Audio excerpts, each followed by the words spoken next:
Selamat pagi dan salam sejahtera bagi kita semua.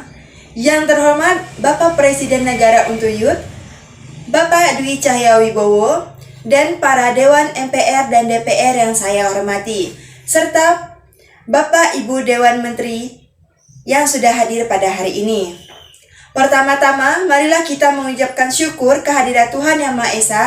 Atas berkat dan rahmat-Nya, kita masih diberikan kesempatan serta kesehatan sehingga bisa berkumpul di tempat ini. Pada kesempatan kali ini, izinkan saya atas nama Patresia Monica sebagai Menteri Pendidikan Nasional Negara Untuyut menyampaikan pidato tentang penguatan filsafat pendidikan. Hadirin yang saya muliakan, saya berdiri di depan Anda hari ini untuk berbicara tentang pentingnya penguatan filsafat pendidikan. Filsafat dan pendidikan sebenarnya adalah dua istilah yang mempunyai makna sendiri. Akan tetapi, ketika digabungkan akan menjadi sebuah tema yang baru dan khusus. Filsafat pendidikan tidak dapat dipisahkan dari ilmu filsafat secara umum. Filsafat pendidikan memandang kegiatan pendidikan sebagai objek yang dikaji. Dan filsafat mempunyai pandangan hidup yang menyeluruh dan sistematis sehingga menjadikan manusia berkembang.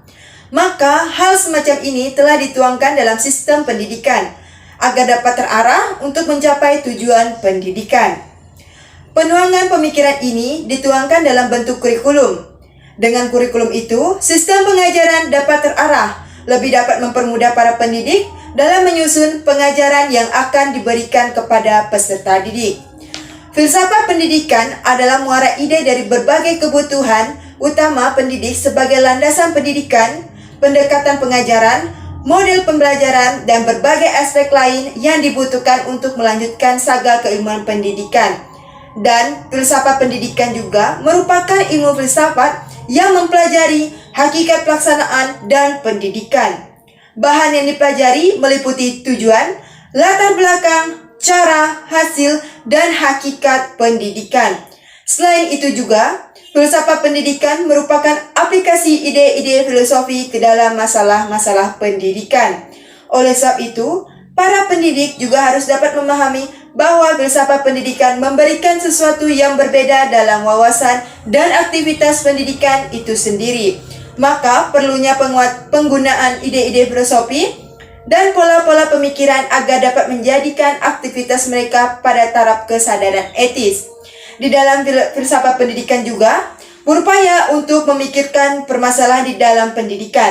Salah satu yang dikritis secara konkret adalah relasi antara pendidik dan peserta didik dalam proses pembelajaran. Tetapi filsafat pendidikan juga selalu berusaha menjawab pertanyaan-pertanyaan mengenai kebijaksanaan pendidikan, sumber daya manusia, teori kurikulum, dan pembelajaran serta aspek-aspek pendidikan yang lainnya. Filsafat pendidikan sendiri juga memiliki tujuan, yaitu memberikan inspirasi bagaimana mengorganisasikan proses pembelajaran yang ideal. Dan teori pendidikannya bertujuan menghasilkan pemikiran tentang kebijakan dan prinsip-prinsip pendidikan yang didasari oleh filsafat pendidikan. Dan kita juga perlu mengetahui bahwa filsafat pendidikan juga memiliki peranan dalam memberikan inspirasi, yakni menyatakan tujuan pendidikan negara bagi masyarakat, memberikan arah yang jelas dan tepat dengan mengajukan pertanyaan tentang kebijakan pendidikan, dan praktik di lapangan dengan menggunakan rambu-rambu dari teori pendidik.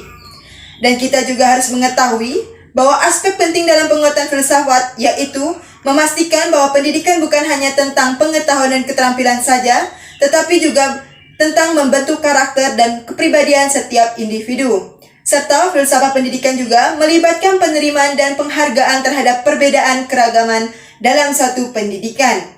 Selain itu juga, dengan kita berfilsafat, kita dapat berusaha menemukan kebenaran tentang segala sesuatu dengan menggunakan pemikiran secara serius. Baik, sekian pidato yang saya sampaikan mengenai penguatan filsafat pendidikan.